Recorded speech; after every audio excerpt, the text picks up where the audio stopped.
Puji Tuhan, Shalom jemaat Tuhan, Bapak Ibu Saudara terkasih dimanapun Saudara berada saat ini. Masih bersama kami dalam ibadah doa pagi online GKI Penodau Solo. Mari sama-sama saya ajak untuk kita masing-masing pribadi menyiapkan hati kita, menyiapkan pujian dan penyembahan kita pagi hari ini. Sama-sama kita mau tundukkan kepala dan kita mau berdoa sebelum kita menyembah Tuhan. Hati kami limpah dengan ucapan syukur Tuhan ketika pagi hari ini Kau berikan kepada kami satu kesempatan lagi untuk kami bisa menikmati hari yang baru, hidup yang baru bersama Tuhan. Kami bersyukur Kau bangunkan kami dengan keadaan yang baik.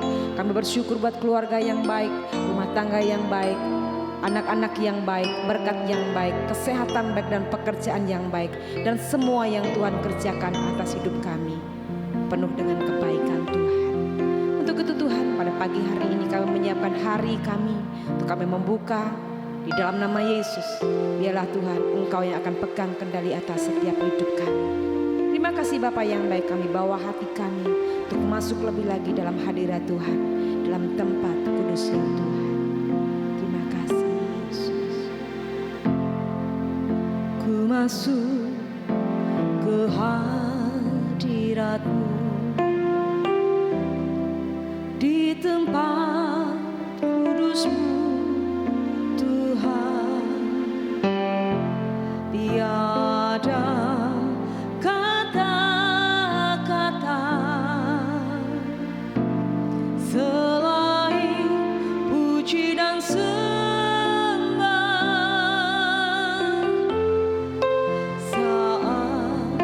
Saat ini alangkah indahnya Tuhan bersama-Mu selalu memuji dan menyembah-Mu.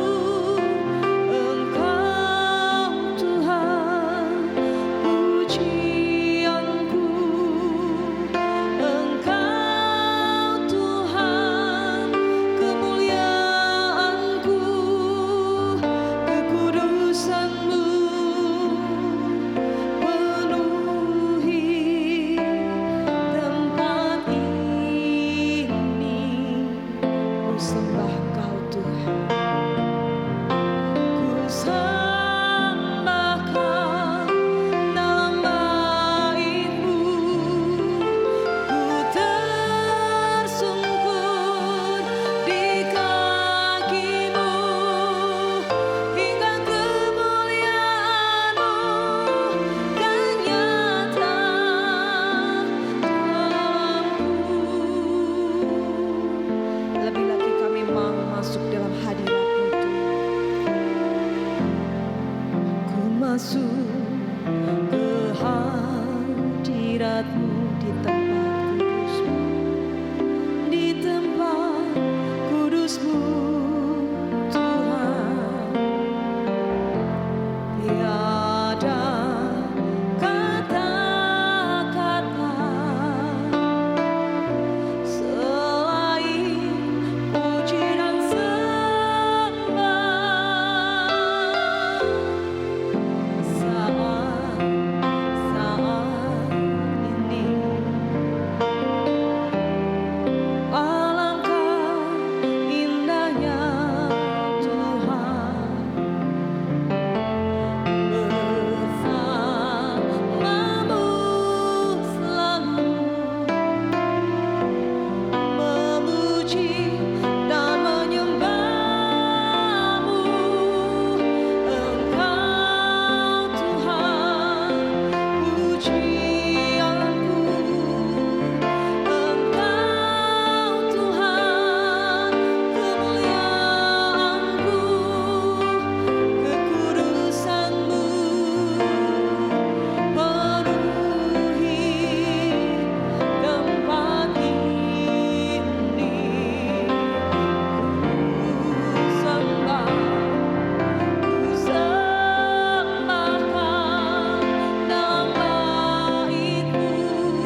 bahwa di dalam hadirat-Mu letak kekuatan kami. Engkaulah satu-satunya sumber pengharapan bagi setiap kami. Engkaulah Tuhan, Allah yang selalu menepati setiap janji-janji-Mu dalam hidup kami. Engkau Allah yang tidak pernah berhutang untuk setiap hidup kami. Apapun musim hidup kami Tuhan, kami percaya bahwa Engkau Allah yang selalu ada dalam setiap hidup kami. Kami bersyukur Tuhan buat pagi hari ini. Kami bersyukur buat perjumpaan yang indah dan manis bersama dengan Yesus. Kami buka saat ini hati kami untuk firman-Mu. Mari Tuhan berkati hamba-Mu yang akan menyampaikan firman-Mu. Sehingga Tuhan firman-Mu dapat menjadi pelita dalam setiap langkah dan jalan kami. Dapat menjadi pegangan bagi setiap hidup masing-masing kami. Terima kasih Bapa yang baik. Di dalam nama Yesus kami siap untuk mendengarkan firman-Mu. Haleluya. Amin. Shalom, selamat pagi, selamat bertemu di dalam hari ini di doa pagi online. Saya percaya Bapak, Ibu, dan saudara-saudara dimanapun berada di dalam kasih karunia Tuhan sehat selalu. Mari kita mengawali segala sesuatu beralaskan dengan firman Tuhan. Dan pagi hari ini kita akan menerima sebuah kasih karunia membuat kita dipercaya menghasilkan buah roh. Sekali lagi, kasih karunia membuat kita dipercaya untuk menghasilkan buah roh. Mari kita bersama-sama untuk membaca dari Galatia 5 ayat 22 dan 23. Akan saya bacakan bagi Bapak, Ibu, dan saudara semua. Tetapi buah roh ialah kasih, sukacita, damai sejahtera, kesabaran, kemurahan, kebaikan, kesetiaan, kelemah lembutan, penguasaan diri. Tidak ada hukum yang menentang hal-hal itu. Bapak, Ibu, dan saudara-saudara yang dikasihi Tuhan, sudah merupakan satu kewajiban bagi kita yang sudah diselamatkan oleh Tuhan Yesus, harus bertindak hati-hati untuk tidak mengikuti hawa nafsu. Karena apa? Keinginan daging sangat bertentangan dengan keinginan roh. Kita dapat bertindak hati-hati, kita harus melekat pada tuntunan Roh Kudus, karena Dia adalah pokok buah, dan kita adalah ranting-rantingnya yang dapat menumbuhkan buah di dalam diri kita yang disebut dengan buah roh. Buah tersebut terdiri dari kasih, sukacita, damai sejahtera, kesabaran, kemurahan, kebaikan, kesetiaan, kelemah lembutan, penguasaan diri. Nah, kita akan melihat bagaimana kita menerapkan di dalam kehidupan kita, bagaimana kita menghasilkan buah roh itu di dalam aplikasi hidup kita. Kasih, sukacita, dan damai sejahtera berbicara mengenai bagaimana kita memperlakukan sesama kita. Sekali lagi, kasih, sukacita, dan damai sejahtera itu berbicara bagaimana kita memperlakukan sesama kita dengan sikap saling peduli, saling menolong, saling memberi semangat, sehingga kita bisa mendukung dengan tulus. Itulah kasih, sukacita, dan damai sejahtera. Tindakan kasih harus kita lakukan dengan hati yang bergembira, juga berdamai dengan diri kita sendiri. Oleh karena itu, kasih, sukacita itu bagaimana kita memperlakukan sesama kita melalui hidup kita. Kemudian, kesabaran, kemurahan, dan kebaikan. Hal ini berbicara mengenai bagaimana kita tidak cepat marah atau kita tidak jengkel ketika kita menghadapi orang-orang yang masih hidup di dalam keinginan daging. Bagaimana wujud supaya kita bisa menerapkan di dalam kasih ini? Kesabaran, kemurahan, dan kebaikan.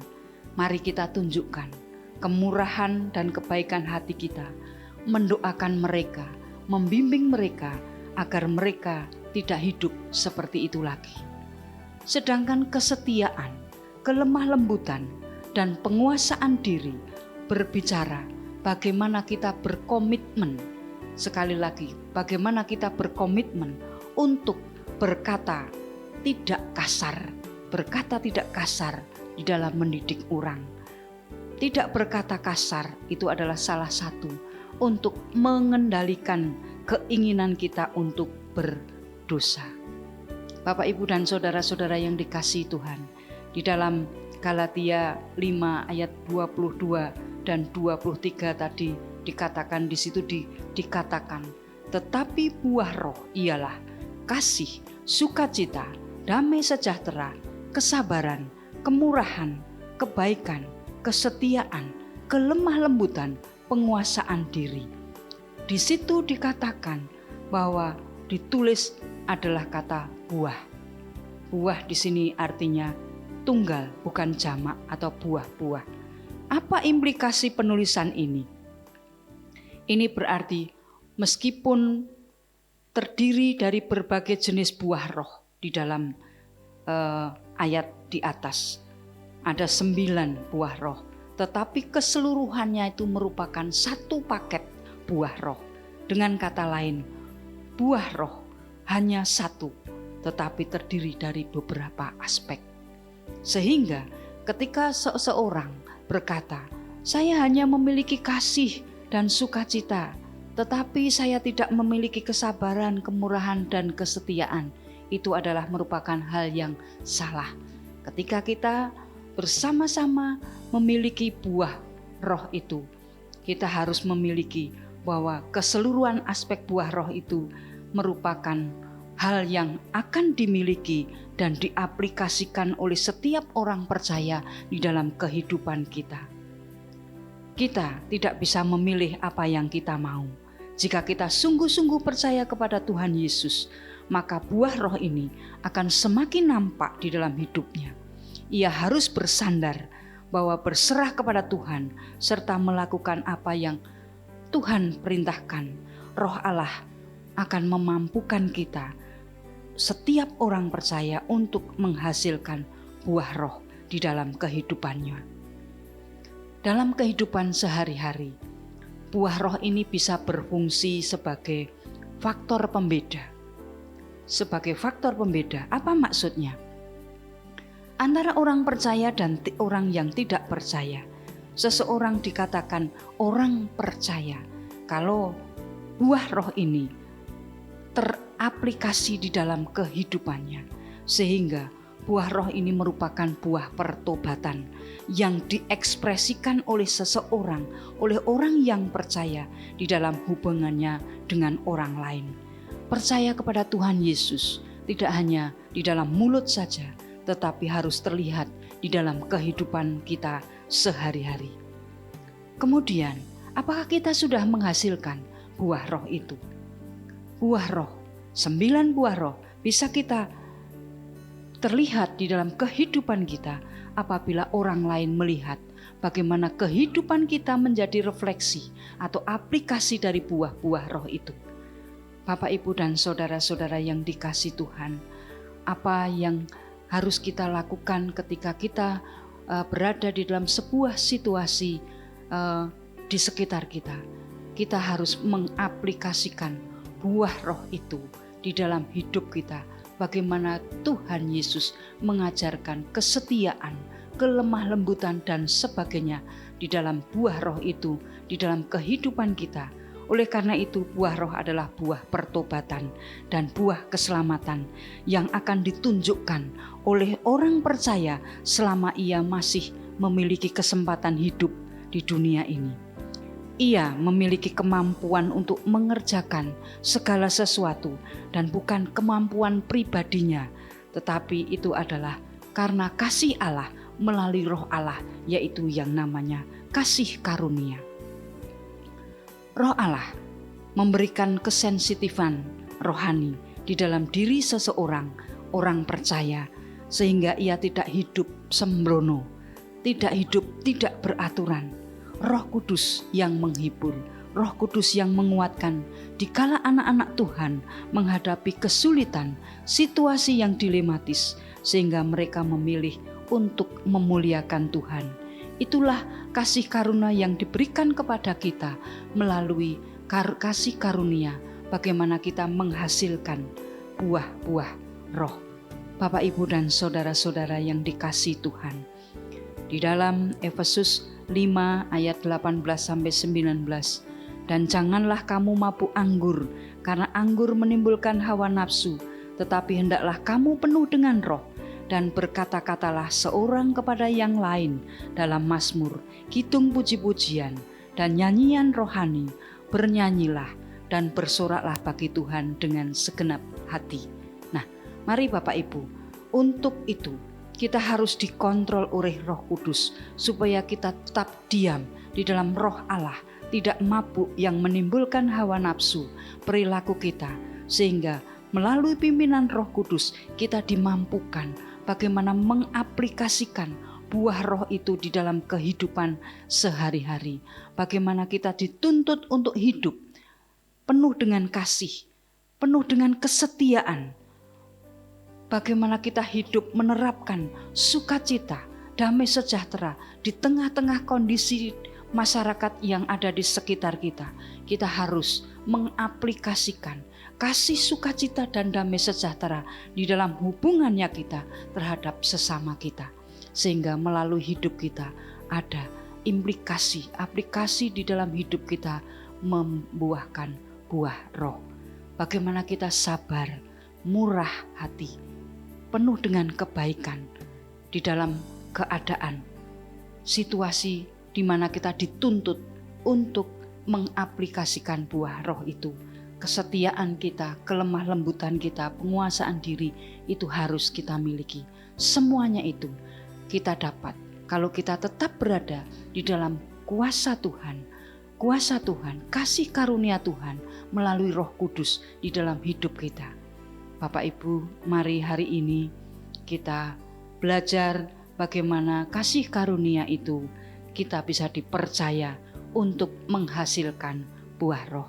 Sekali lagi mari kita belajar melalui firman Tuhan, melalui hidup kita yang dituntun dengan Roh Kudus, kita bisa mengaplikasikan di dalam hidup ini, sehingga melalui hidup kita orang bisa melihat sinar kemuliaan Tuhan ada di dalam hidup kita.